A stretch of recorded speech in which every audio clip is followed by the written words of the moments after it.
John Echohawk, Executive Director of the Native American Rights Fund, NARF, today oversees multiple lawsuits on behalf of Native tribes in a more than 30-year career of correcting centuries-old injustices through the legal system.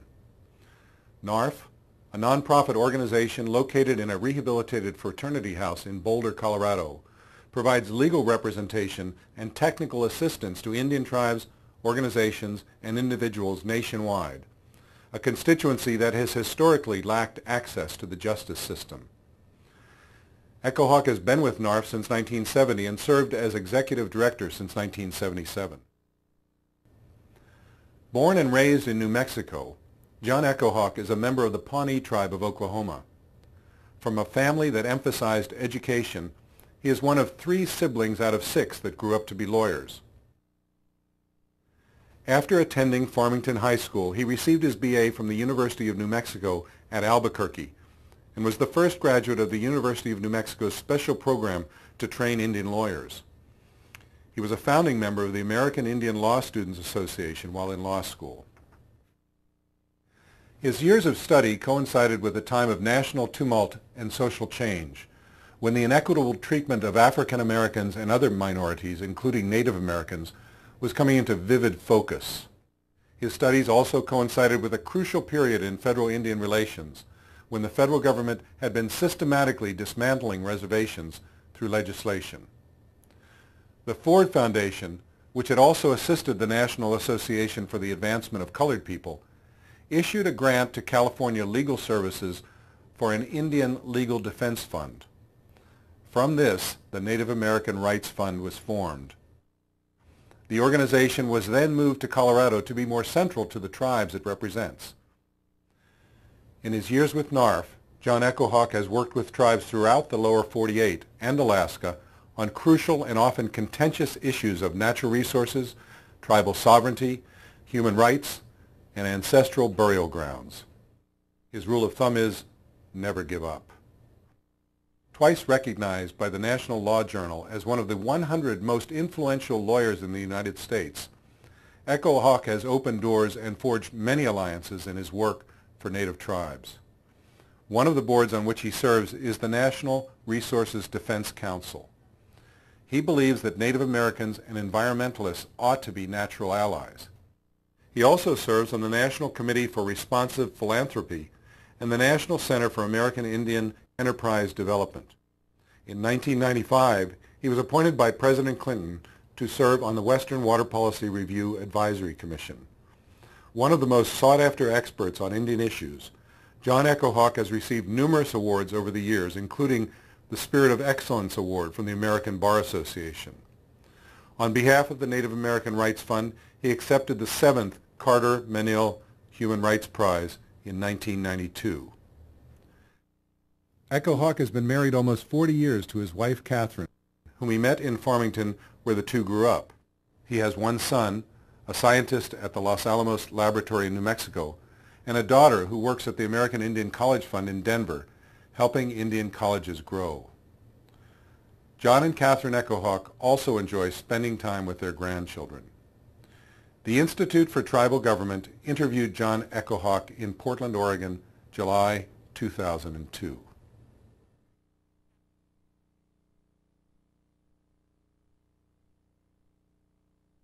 The War on Poverty Initiative and the beginning of the Indian Law Program.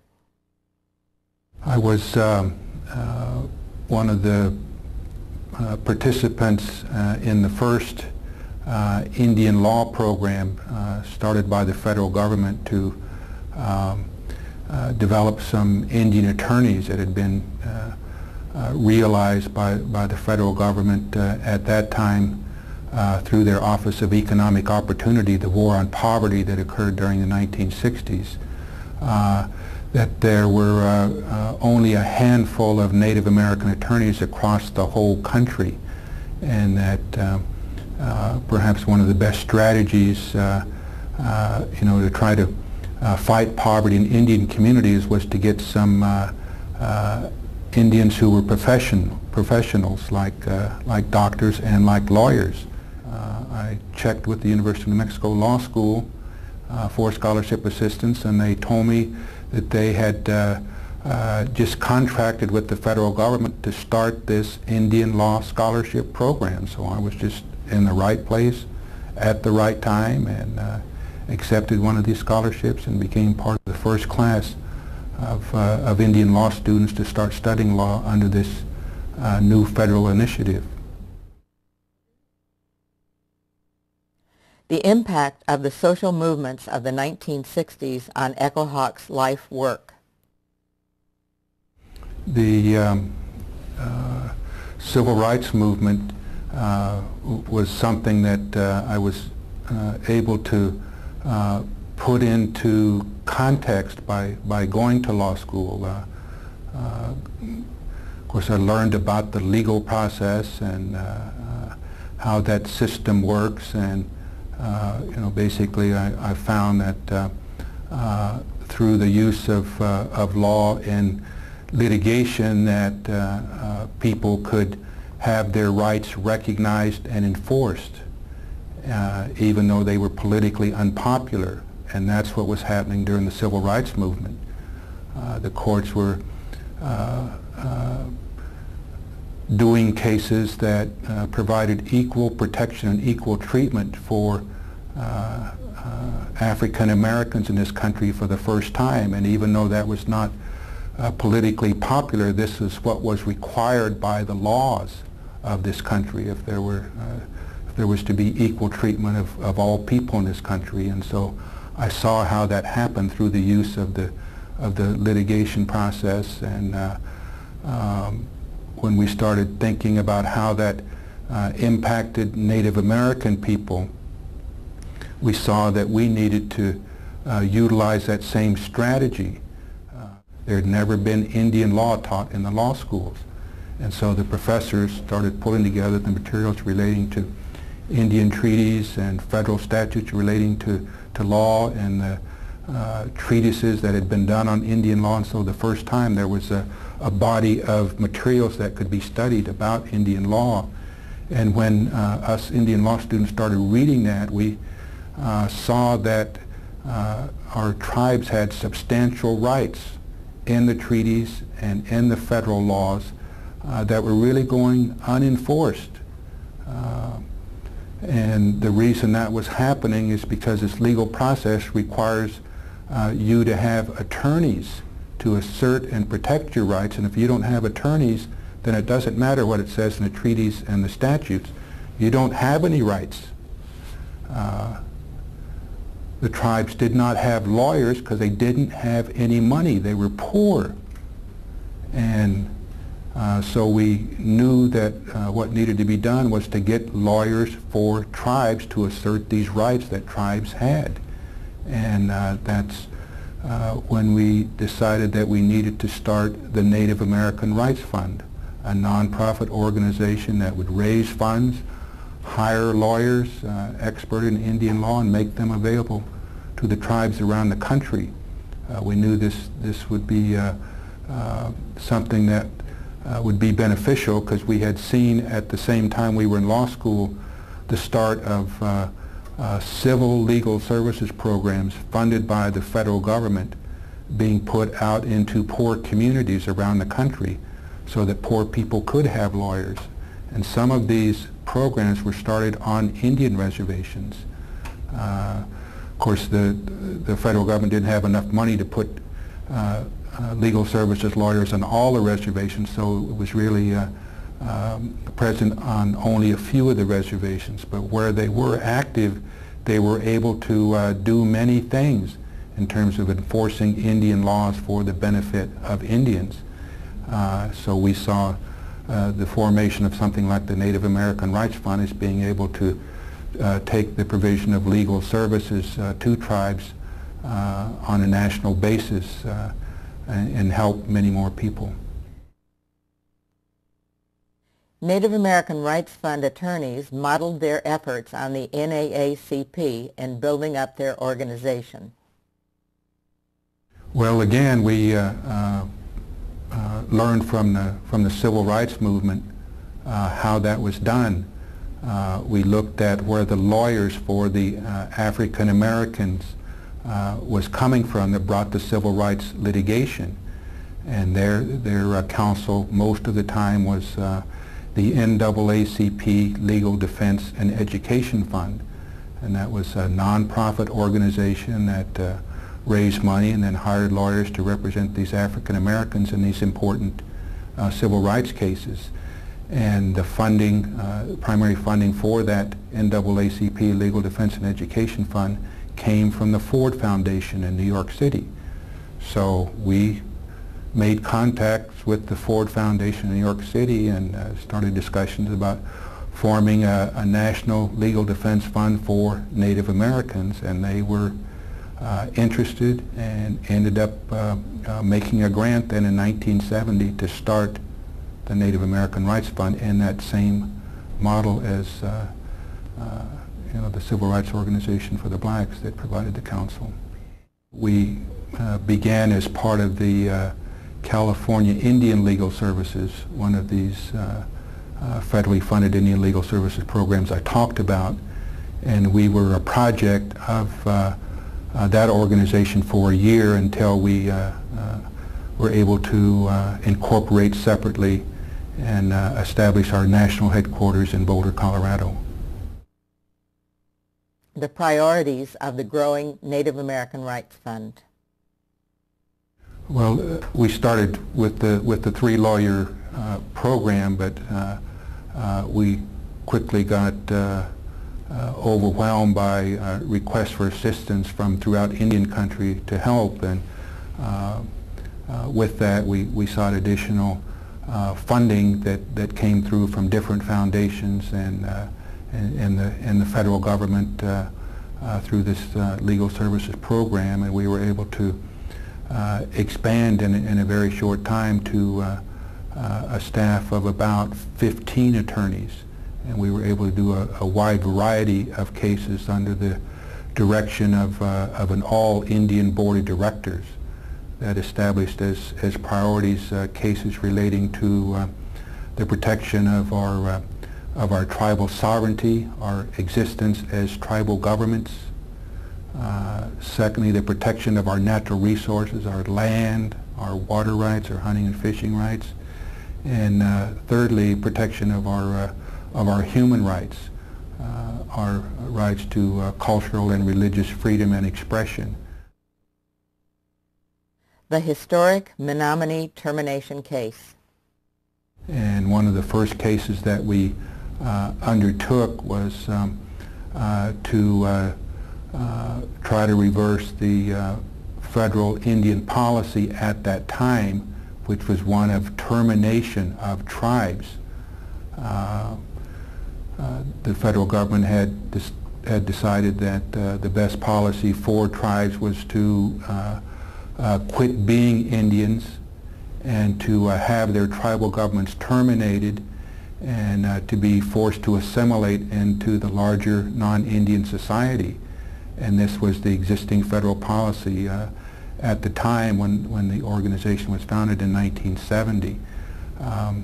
So to do away with that termination policy, we undertook to represent the Menominee Nation of Wisconsin, one of these tribes that had been terminated, starting with an act of Congress in 1954. And of course at the time the Congress told the Menominee people, this would be good for you, this is going to help you. And of course what happened as a result of that is exactly the opposite. It nearly destroyed the Menominee Nation. They lost a lot of their land through that process. Many of their people ended up, instead of being productively employed, ended up on the unemployment rolls, and it just devastated that community. So we helped the Menominee Nation go to Congress and develop a bill that would restore the Menominee Nation's tribal government and tribal status and eliminate this termination of the tribe. And we asked the Congress to basically look at the record and admit that this termination policy was wrong and to change it. And to their credit, Congress did that. they said, yeah, this was clearly a mistake. This was not good for the Indian people, so we need to change that. They restored the tribe, and that set up restoration of all the other tribes that had been terminated during that same period. And of course, that's happened, you know, over the last 30 years since that first Menominee restoration in 1973. Changing federal policies toward sovereign Indian governments. You know, since 1787, when you know, this nation came into being and adopted the Constitution, what's the relationship between tribal nations that, of course, pre-existed the start of the United States government and the United States itself, and of course in the Constitution this nation recognizes that tribal governments have sovereign status, that they are governments like state governments and like foreign governments, and that there's this government-to-government relationship between the United States and between the tribal nations that's governed by the Congress. And for a long time that was done by treaties, and then later it was done by federal statute. But essentially it's a relationship between sovereigns, between governments. And from time to time U.S. policy in dealing with tribes has been rather one-sided, and they haven't listened to what the tribes have wanted to do, and they have basically forced their own version of what they think is good for Indian people on Indian people through the passage of these laws. And one of them was this termination policy that reflected really the paternalism of white America about what was good for our people without really even asking them, and they were basically saying you're better off not being an Indian, and that was the crux of the termination policy. But again, they never asked the Indians about that, and when they did, the Indians said, we want to continue to be Indians, we want to continue to exist as tribal people, we want to continue to govern ourselves through our tribal governments and exercise a sovereignty that we've had since time immemorial, and control our own affairs and continue the existence of our tribal nations. Of course, that's what's become the policy now, that the termination philosophy was rejected, and this Indian self-determination policy accepted by the federal government. Of course, that's now been in place about 30 years, and I think it's helped our tribes tremendously as we've finally been able to put a stop to this termination policy and start governing ourselves once again. Finding allies in Congress for a reversal of termination. We had gone to the Congress looking for representatives in the Senate and in the House who would be supportive of this tribal position, and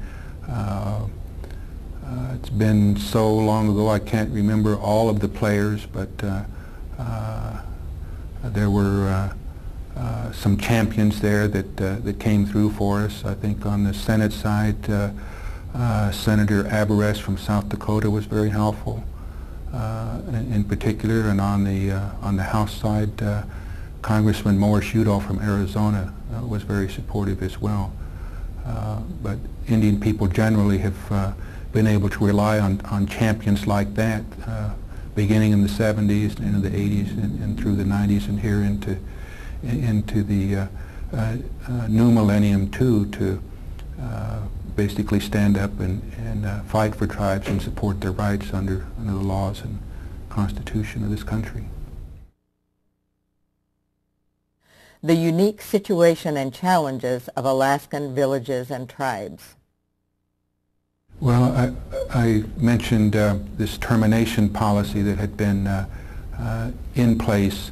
The version of that for the Alaska tribes was this Alaska Native Claims Settlement Act, that was passed by the Congress in 1971. The tribes in Alaska had never been able to get the attention of the federal government and to make treaties with the federal government, to have their claims to tribal sovereignty and their aboriginal title to their lands and waters and hunting and fishing rights recognized by the federal government. They had just been in limbo all of this time, clear up until 1971. But the natives finally got some leverage with the discovery of oil on the north slope of Alaska, and they wanted to put the pipeline down through the middle of Alaska and transport the oil that way. Well, the natives saw a way to get the attention of the federal government by filing lawsuits to block the pipeline until such time as their claims to that land were settled.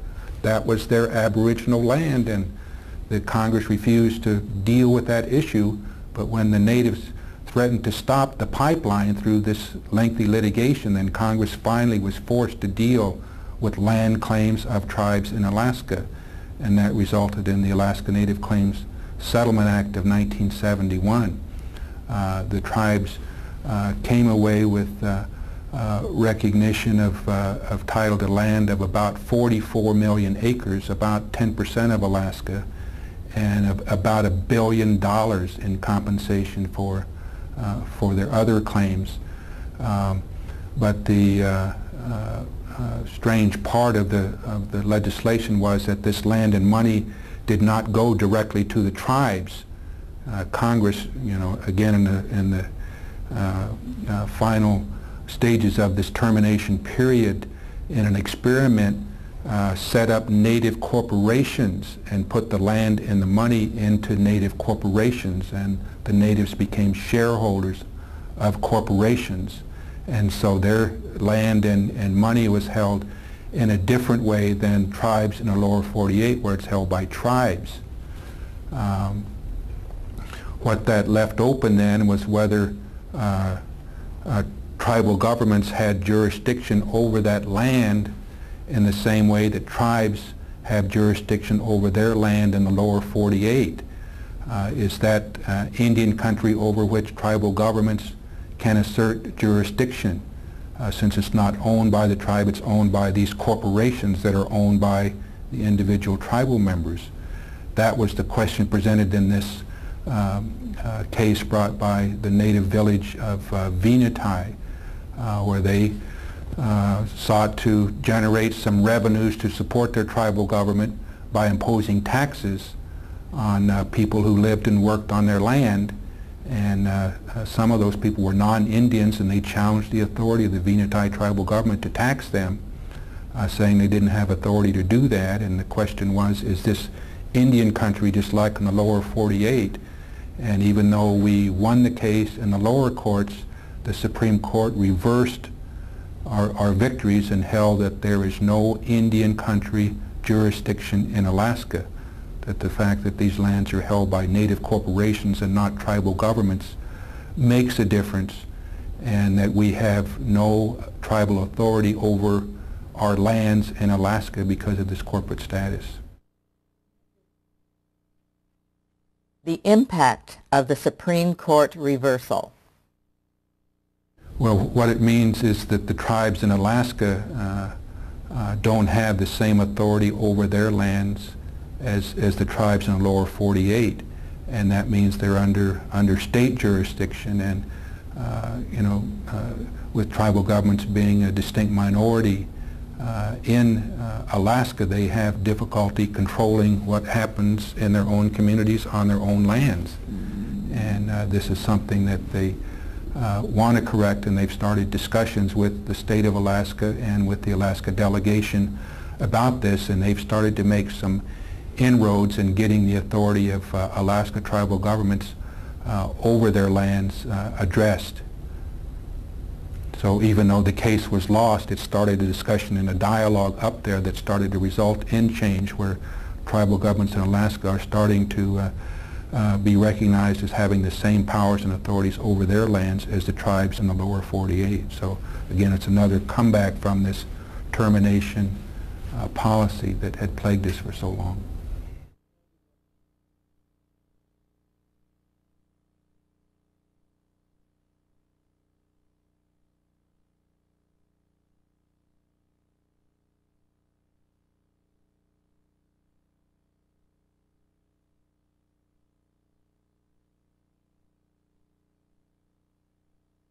Some of NARF's cases have roots deep in the past. The trust fund case. The trust funds case, described as this case brought by Eloise Cobell as the lead plaintiff in the lawsuit, is a case that had really been out there for a long, long time, that we were aware was out there for a long, long time. But we were hoping wouldn't really ever have to be brought, and of course we had questions whether we would ever have the resources to bring it, since it is the largest case that we've ever gotten involved in. But it starts with the fact that Indian lands are held in trust for Indians by the federal government. In that sense, it's different from ownership of land that most people are familiar with in the United States. Generally speaking, the title to tribal lands and individual Indian lands on reservations is not held by the tribe or by the individual Indians.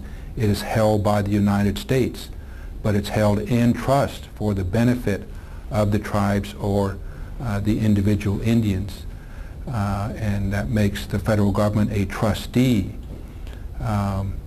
In the beginning, the land started out, of course, as land owned in common by the tribes.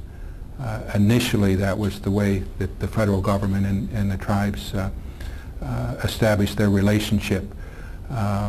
But beginning in the 1880s with the Indian Allotment Act, Congress adopted a new policy, part of this assimilation mentality that they had, trying to force Indians to assimilate into the mainstream. They took some of this tribal land and divided it up and gave some of it to individual Indians, members of the tribe. And so individual Indians on some reservations for the first time got individual ownership of land, but that land was still held in trust by the federal government for them. And of course, as trustee then, like any bank, well, what that means then is a trustee, when the land's to be leased, for timber development or oil and gas development, the trustee signs the leases, collects the money, and keeps it in an account for the beneficiary, the individual Indian. So, the United States, as our trustee, became our banker, and they were supposed to do all this for our individual Indians who got these individual allotments beginning in the 1880s on many reservations across this country. Well, the federal government overall at the time has not made a very good banker. They didn't keep track of all of these records and all these accounts and all of this money on all of these leases.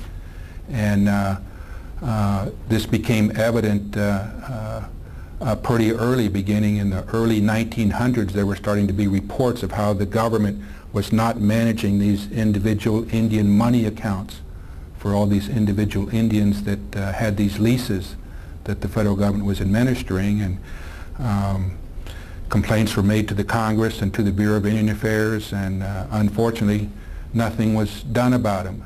And even though these complaints would regularly be raised in the Congress and in the administrations all throughout the 1900s, nothing was ever done about it. The latest effort was led by Eloise Cobell, the lead plaintiff in this lawsuit that we're talking about. She got an act of Congress passed together with many other people in 1994 called the Trust Reform Act. And what this did was put a special trustee into the Department of the Interior Bureau of Indian Affairs to clean up this mismanagement of the individual Indian trust funds.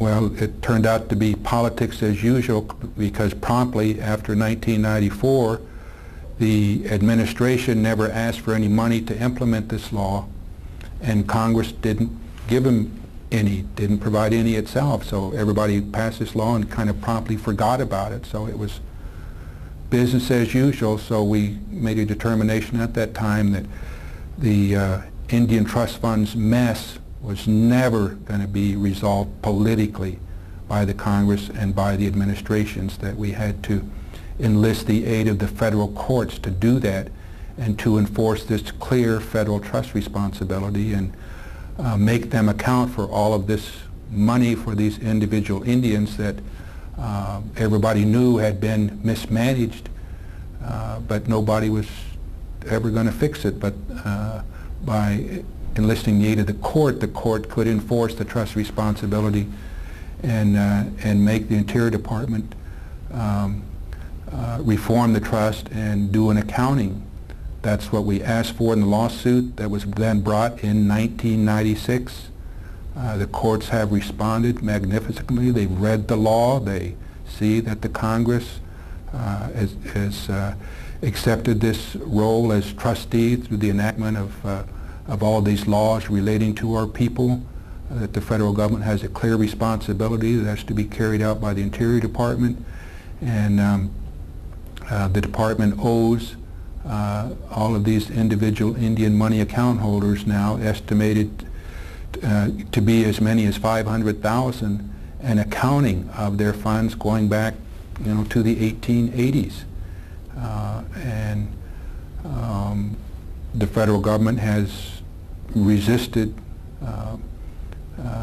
the efforts of the individual Indian money account holders at every step of the way since 1996, but again, the courts have ruled in favor of the Indians at every turn, and we're still waiting for this accounting of funds.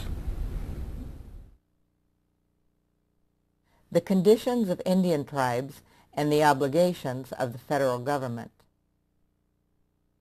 Even though the federal government has taken on substantial obligations to tribes through the treaties and through the laws, they have never lived up to their responsibilities.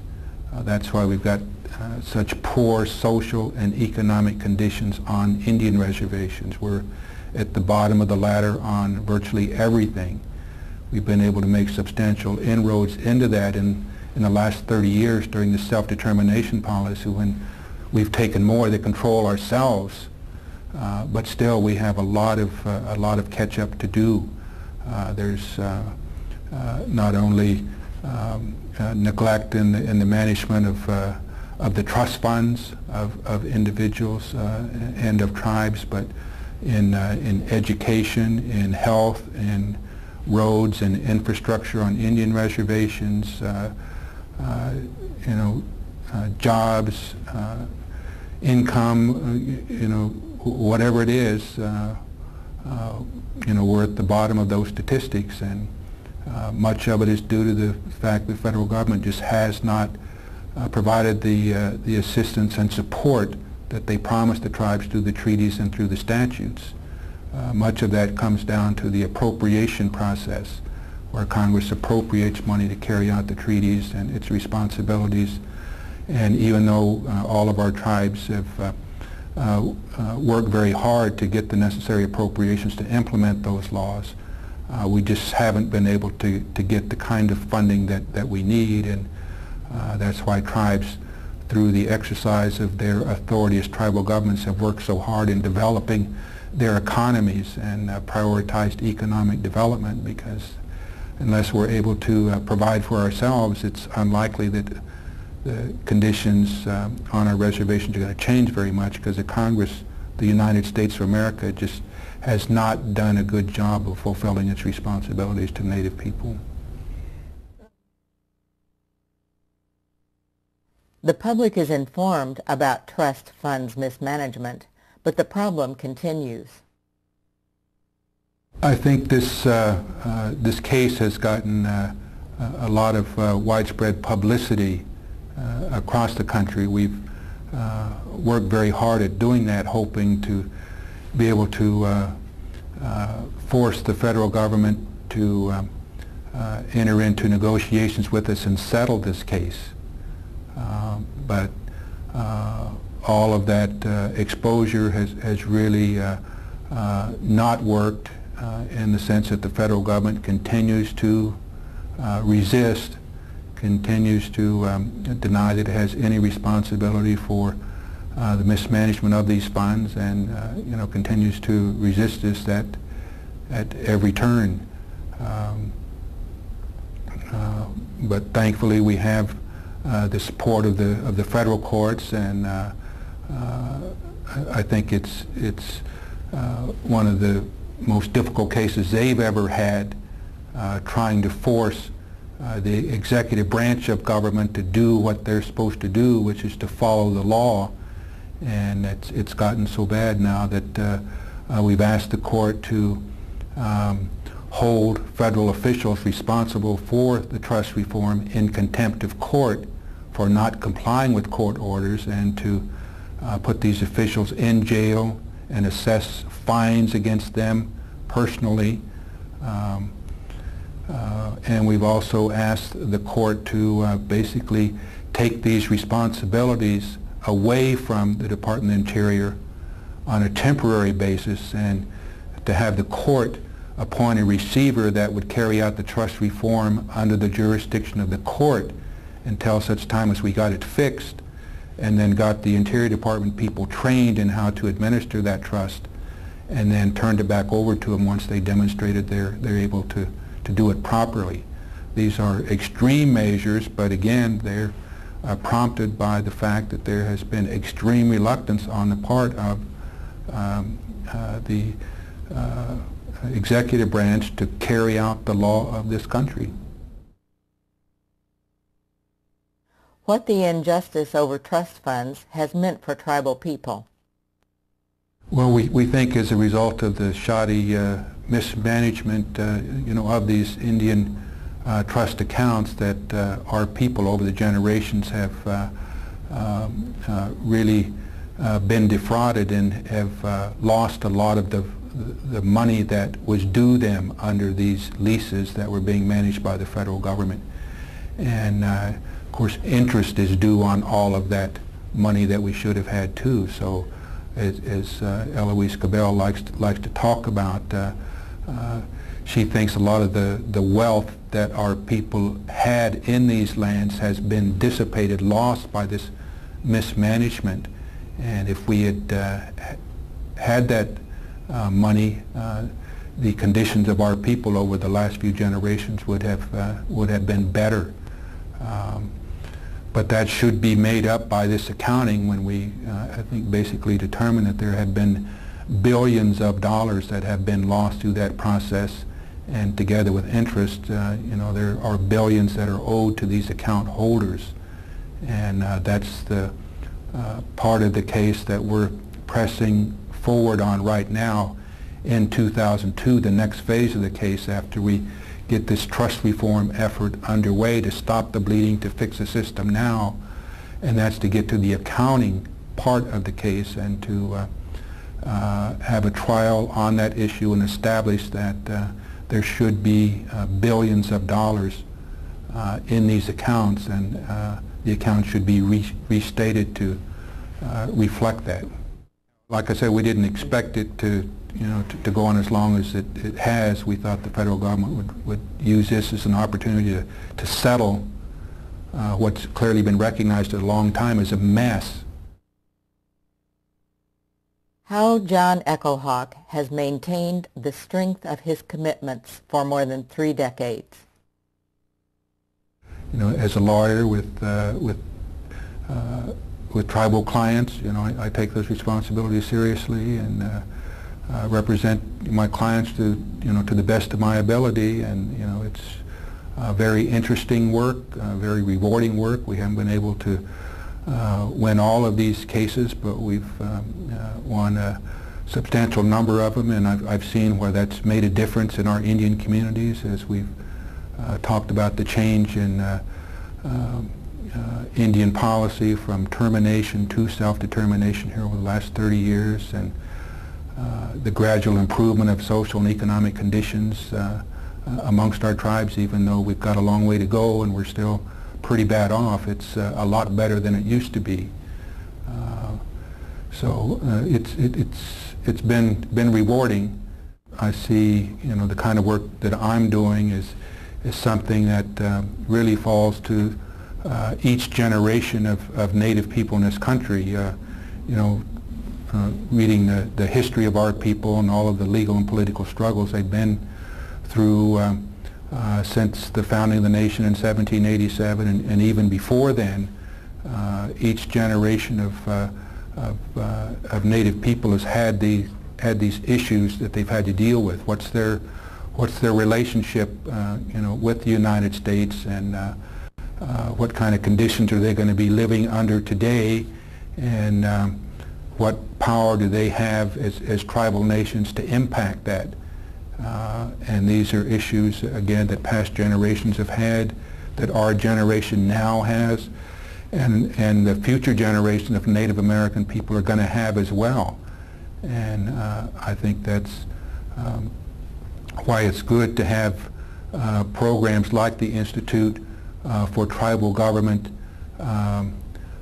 do these kinds of projects where we can educate younger Indian people and Americans across the board about the history of tribes, the current issues, and the future issues that are coming along, that impact tribes, and to get the younger generations of Native and non-Native people ready to deal with these issues, because they will go on.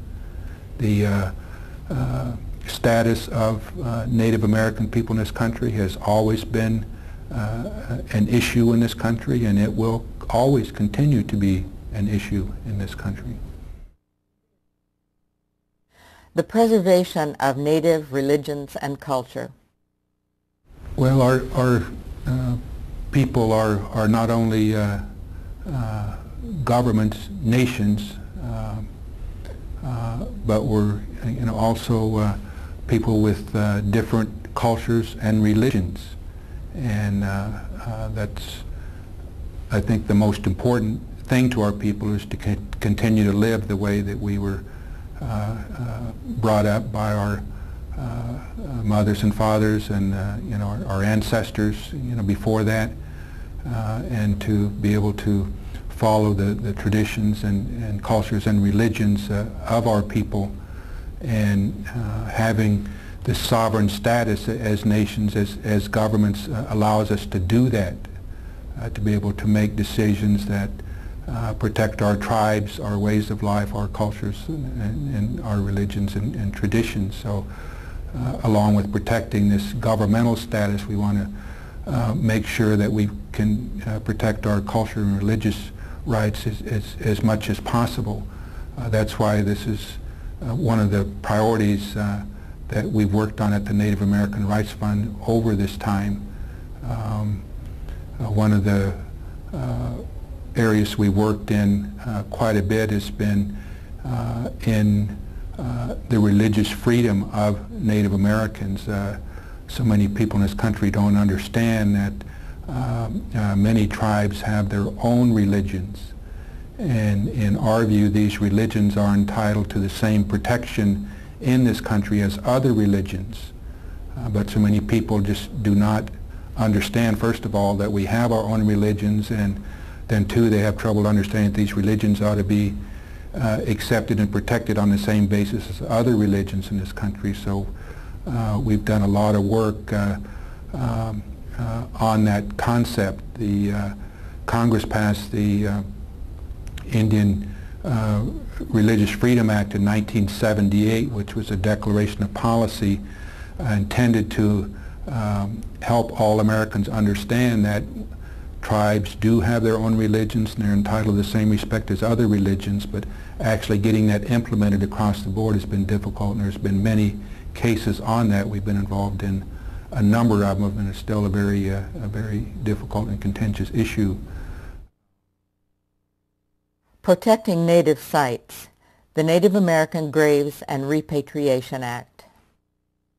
The whole country, at one time basically being Indian country, we have inhabited the whole area, since the beginning of time, and we have burial sites all over this country, not just on the lands that we have left called reservations, but on all of these lands. And as this development occurs, they are unearthing many of our tribal burial grounds. And for so long, under this termination policy, most of America thought that tribes were extinct or disappearing, and so when they did unearth our ancestors, they hauled them away as if they owned them, and that we as tribes didn't have any control over the remains of our ancestors. And we finally got Congress to pass a law in 1990, the Native American Graves Protection and Repatriation Act, that stopped that practice and recognized that our tribes own and control the remains of our ancestors and their burial goods, and that they can't be taken away by other interests, and that they do belong to us. So we've been able to stop that process and start reversing it by repatriating the bodies of our ancestors they've taken to the museums and all of the burial goods that they've confiscated, and to return those to our people. And that has been a significant development. Indian tribes and environmental issues. The environmental movement really started about the same time as the Indian self-determination movement in 1970. And the environmental movement resulted primarily in a number of federal environmental laws that protect the environment across the country by setting minimal environmental standards that are to be met, to stop and manage the pollution that has occurred. Under these federal laws, most of them are carried out by states that contract with the federal government and then follow these federal environmental standards and implement them in the states. Well, of course, as we've established in this Indian self-determination era, going back to the treaties, the jurisdiction on the Indian lands is the combination of tribal law and federal law based on this federal-tribal relationship, and state law does not apply on our lands unless that's been made applicable by a treaty or an act of Congress. These environmental laws did not give the states jurisdiction to enforce these environmental laws on our lands. That's still a prerogative of the tribal governments. So what we've been doing as part of this Indian self-determination and environmental movement is having the tribes develop their own environmental laws under the federal environmental statutes, to take care of the environment on Indian lands. The environmental organizations that have been involved in overseeing this whole process, like many Americans, have not really been familiar with tribes and tribal governments and tribal authority. So it's been important to reach out to them and explain to them why on Indian lands these environmental laws are implemented and controlled by the tribal governments instead of the state governments. And I think they've become learners, like American people generally, about the existence of tribes and tribal governments and tribal authority and in tribal nations. And have been supportive of tribes regulating the environment on tribal lands. I've been one of several tribal people who have been involved in outreach to the environmental community about these issues, and I found it very interesting to see their reaction, and which is generally positive after they learn how all of this fits together under this legal system we have. But at the same time, I've benefited from working with environmentalists to learn more about the environmental threats that do exist around the world and in this country and on our own lands too, and be able to work with them to address these environmental problems that we have on our lands. Individuals and foundations nationwide who believe in the protection of Native rights support NARF. We've been able to establish a network of 40,000 individual contributors across the country that help us raise funds every year. In recent years too, we've also seen tribes because of the increase in the ability they have to generate funds to help their people and their social and economic development, be able to contribute part of that back to organizations like the Native American Rights Fund that have helped them do that. So we've seen tribal contributions grow in recent years. I think even though we've been able to sustain the Native American Rights Fund at this level of around 15 attorneys for this 32-year period that we've been around, we haven't really despaired too much, because the major development that's occurred during that time has been the number of tribes who are now able to afford their own attorneys. 32 years ago, there were only a handful of tribes that could do that. But these days, because of the progress that tribes have made, most of the tribes today have their own attorneys. Maybe not as many as they need, but they at least have some legal assistance available to them, and that's helped them tremendously, because I think tribes have learned so much of what's involved in protecting their tribes is dealing with the legal and political systems in this country, and that, excuse me, for better or worse, requires the use of lawyers. And our tribes now have a lot of legal counsel today, many, many more than they had when we started back in 1970, when together with Indian Legal Services, we were about the only legal counsel available to tribes. How to deal with setbacks? Well, you try to figure out what you can learn from that, and then how you can move forward with basically the same issues, and try to change the outcome. In other words, never give up.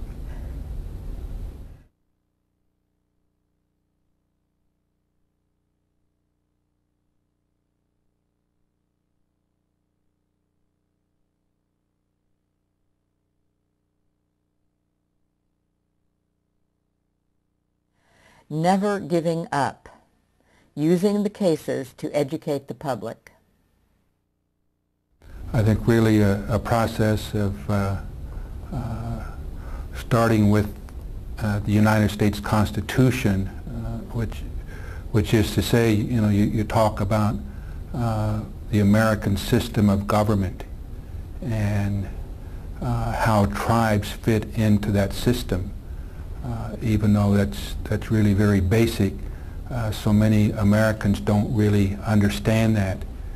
It should be taught in our public schools and in our civics courses, but unfortunately it's not addressed, and so we end up with the vast majority of American people not having any idea about the existence of tribal governments in this country today, and the fact that it's based on the Constitution and treaties of this country. So it's a process that me and other Native Americans are involved in all of the time. It's a continual education process. It's particularly critical at the congressional level when these issues end up before Congress, because we end up with so many of our elected representatives, really not only in Congress but the state level too, not understanding the basics of American government that includes tribal government. So we talk amongst ourselves about having to do an Indian 101 course, like in college. You know, when you talk with federal and state leaders, because so many of them don't have any idea about our status as governments. Educating around misconceptions about Indian issues, especially gaming. Well, you have to talk about the Constitution and the treaties, and the fact that tribes are governments like the states and like the federal government, and that tribes, like other governments, have a need to raise revenue to provide services, and just like the state governments do, who operate games of all kinds to generate revenues, tribal governments are able to do that too under tribal law, and that even though tribes have that option, not all of them exercise that not all of the tribes are involved in gaming. You know, there are 557 recognized tribes around this country. Less than half of them engage in gaming. Of the ones that do engage in gaming, only a handful make a lot of money off of it, you know, because of their location and because of their business skills.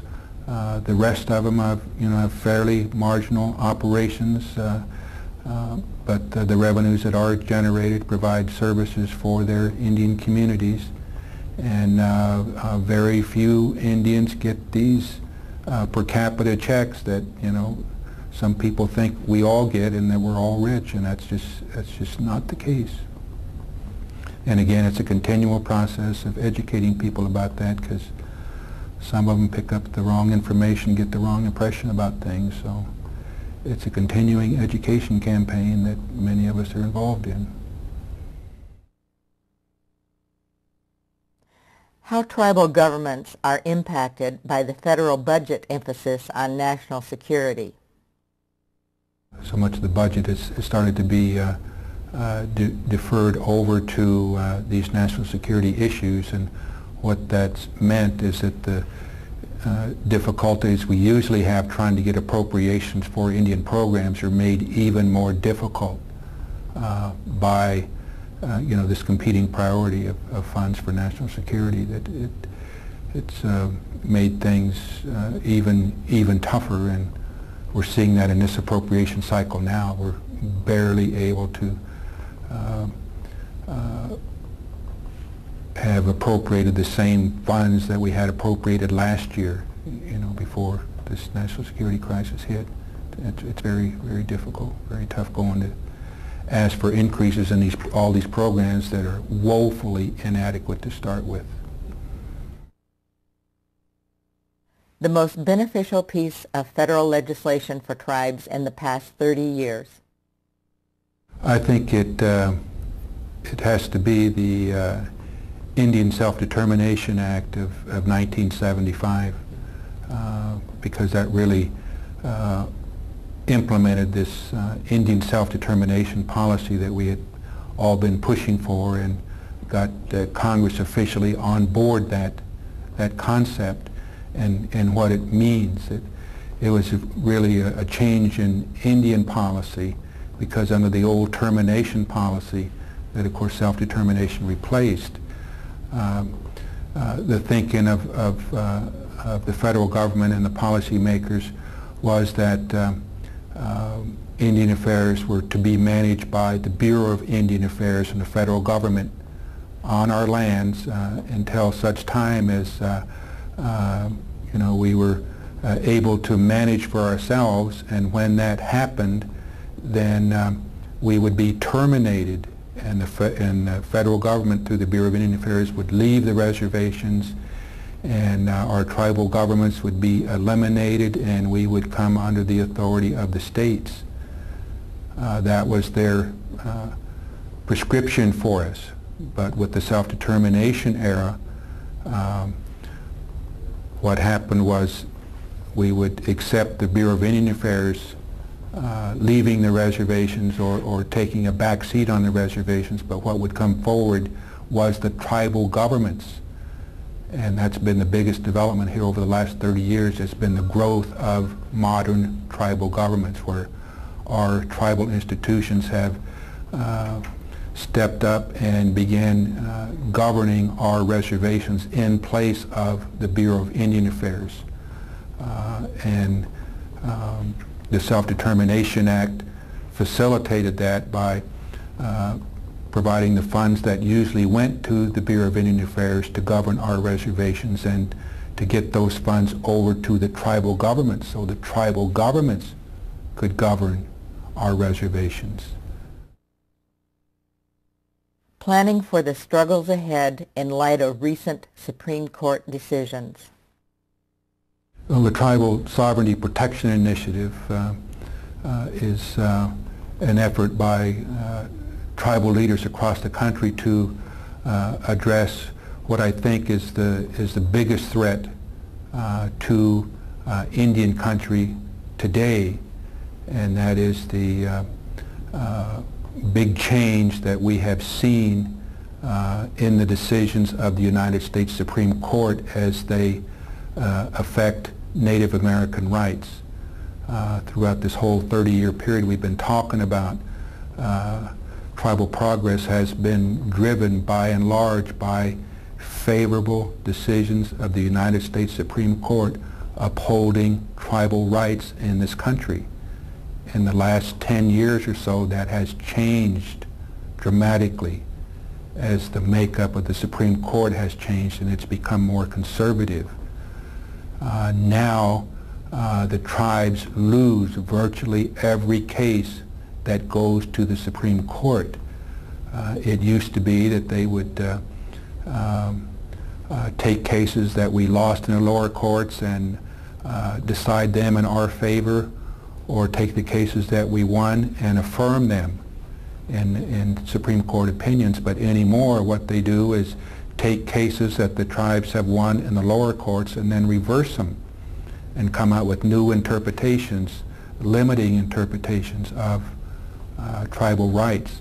And this trend is of great concern to tribal leaders, particularly because of two cases that came out last year that established that tribes have virtually no sovereign inherent authority over non-Indians in Indian country, whether it's on fee land owned by non-Indians within Indian country, or whether it's on tribal lands now, that tribes have virtually no authority over non-Indians in our territories. And of course this is going to have a devastating impact on our ability to control public health and safety on our lands. It's going to impact our economic development, and all of this comes at a time when, of course, we thought that we had clearly established what our authority was to control things on the reservations, and now we find through these recent Supreme Court decisions that we do not have this governmental authority over non-Indians in Indian country that we thought that we had. And tribal leadership has determined that it's not a good future for our tribes without this authority over non-Indians. and it's so grim that we need to do something that's going to be very difficult, and that is we need to go to the Congress and share with the Congress our concerns about these Supreme Court decisions and have the Congress reaffirm tribal authority over non-Indians in Indian country so that we can protect the health and safety of everybody on the reservations, and we can also continue to develop our tribal economies in a way that benefits our people and non-Indian people as well.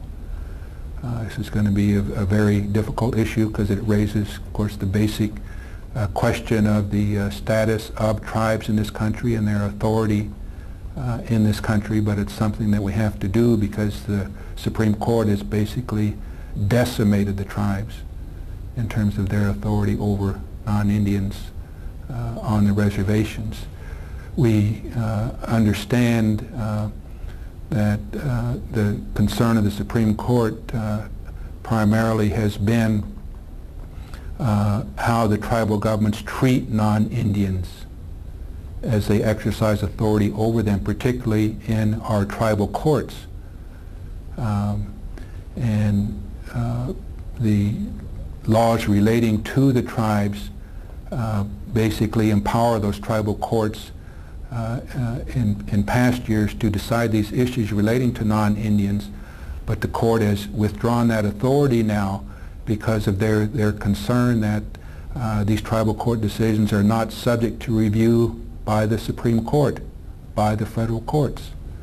And the court has said as much. They want an opportunity to review all of these decisions of the tribal courts, and that's the only way they can ensure that non-Indians get treated fairly in our tribal courts. So part of what the tribal leaders are ready to do is to talk to Congress about having their authority over non-Indians restored, and in return the tribes are willing to subject their tribal courts to federal court review of their treatment of non-Indians. And it's just a very difficult issue that tribes face. Some of them are ready to do that. Some of them are not ready to do that just yet. The need to address not only civil jurisdiction, but also criminal misdemeanor jurisdiction. The crime statistics in Indian country are abominable. While the crime rates across the country generally have gone down, in Indian country they've gone up. And that's primarily because the tribal governments don't have any authority over non-Indians. In the criminal context, and any prosecutions have to be done by federal or state authorities. And of course they're not really there in our Indian communities, so much of the crime that happens does not get prosecuted. And the tribes are powerless to do anything about it. So the tribes, many of them, want this misdemeanor jurisdiction authority over crimes on reservations so that they can address the crime problem themselves. So all these issues are going to Congress because we are not going to win these issues in the Supreme Court. They have basically denied our authority to do that, so we have to get Congress to recognize our authority to do that. Extreme cases have stirred minority dissent. In one of these cases last year, when the court basically extended their interpretation of the limited authority of tribes over non-Indians on non-Indian land, those same limitations over to now jurisdiction over non-Indians on our own Indian lands. They said there's virtually no difference between tribal authority over non-Indians, whether they're on non-Indian land in Indian country or whether they're on Indian land in Indian country. Doesn't matter who owns the land. In fact, the matter is they're non-Indians, and tribes have very limited, if no authority, over non-Indians anywhere in Indian country. And this surprised 3 of the justices so much that 6 of of the justices would all of a sudden announce this interpretation of Indian law that we had virtually no authority over non-Indians even on our own Indian lands, that three of the justices in a very vigorous dissent said the court has gone way too far in basically ignoring all of their past decisions relating to the authority of tribal governments over non-Indians back to the earliest days of the nation, and all of a sudden announced this new doctrine, this new rule of law that takes away from the tribe's authority that they have always had, that we have to object, we have to dissent vigorously and tell the majority of the court that they have made a really wrong decision, a bad decision, and a decision judges should not be making because it's not the law of this country. That's not the law of tribal sovereignty. The opinion was written by Justice O'Connor, supported by Justice Breyer and Justice Stevens. The project ahead with Congress. It's going to be a long process, going to be a lot of debate involved on all sides, about the status of tribal governments and what kind of authority they should have over non-Indians, and the impact on the states and local governments and non-Indian people. But it's one that has to be done because otherwise, like I said, tribes face an uncertain future, lacking control over a lot of things that happen in Indian country that that they need to be involved in. The role of familial support. Well, I've got a wonderful wife and family. They've been very supportive of me in my work, even though it takes me away from home quite a bit, traveling throughout the country on these cases and various issues. They understand it's important work, and that my workplace is basically the whole country, and I need to be at my workplace, and it's not always in my office at home. It's different places around the country. So they've really been very, very supportive of me in that regard, and couldn't do it without them. The values that underpin John Echohawk's work. Well, I believe in the fairness and justice in this country and under the American system. And even though our people don't always receive that, sometimes we do, and it's really great when we're able to win something and make some progress for our people. And when that fairness and justice doesn't come through, then it's very disappointing. But at the same time, we never give up, and we figure another way to try to get the point across and get this fairness and justice that we're due under this system. Education about the history of Indian nations for both tribal youth and non-Indians. Well, I try to take advantage of every speaking opportunity I get in front of college classes and Indian youth in particular. But on a broader scale, we're trying to impact the education systems on or near reservations so that tribal governments get involved more in that, and through the involvement of the tribal governments, then they can modify the curriculums and what happens in the schools so that the existence of modern-day Native Americans can be taught and appreciated in these schools, and so that people come to learn about the history of our Indian nations and our legal status today as Indian nations. And again, not only our native youth, but also the non-Indians involved in those same systems that are our neighbors come to understand that too. The greatest contribution of Native Americans to the country. Yeah, I think it's remarkable that our Native people have been able to maintain their sense of spirituality throughout all of this time that we've had dealings with non-Indians and this country. Despite all the terrible things that have happened to us, our people are still, I think, very open and caring, and that's why they try to preserve their way of life, and also continue to try to reach out and share with non-Indian people, and try to deal with non-Indian people fairly too, and recognizing the place of the human being in the larger universe, and in this environment, and our obligation to recognize that environment and our place in it, and our obligation to take care of it. The thread in Echohawk's own story he would extend to youth.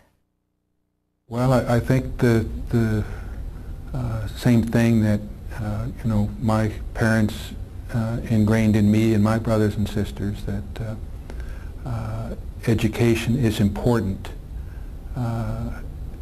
It really helps to understand the world around you and how it works, and that you need to have that information to be able to take care of yourself, but also to be able to help in your communities, and that you have an obligation to do that.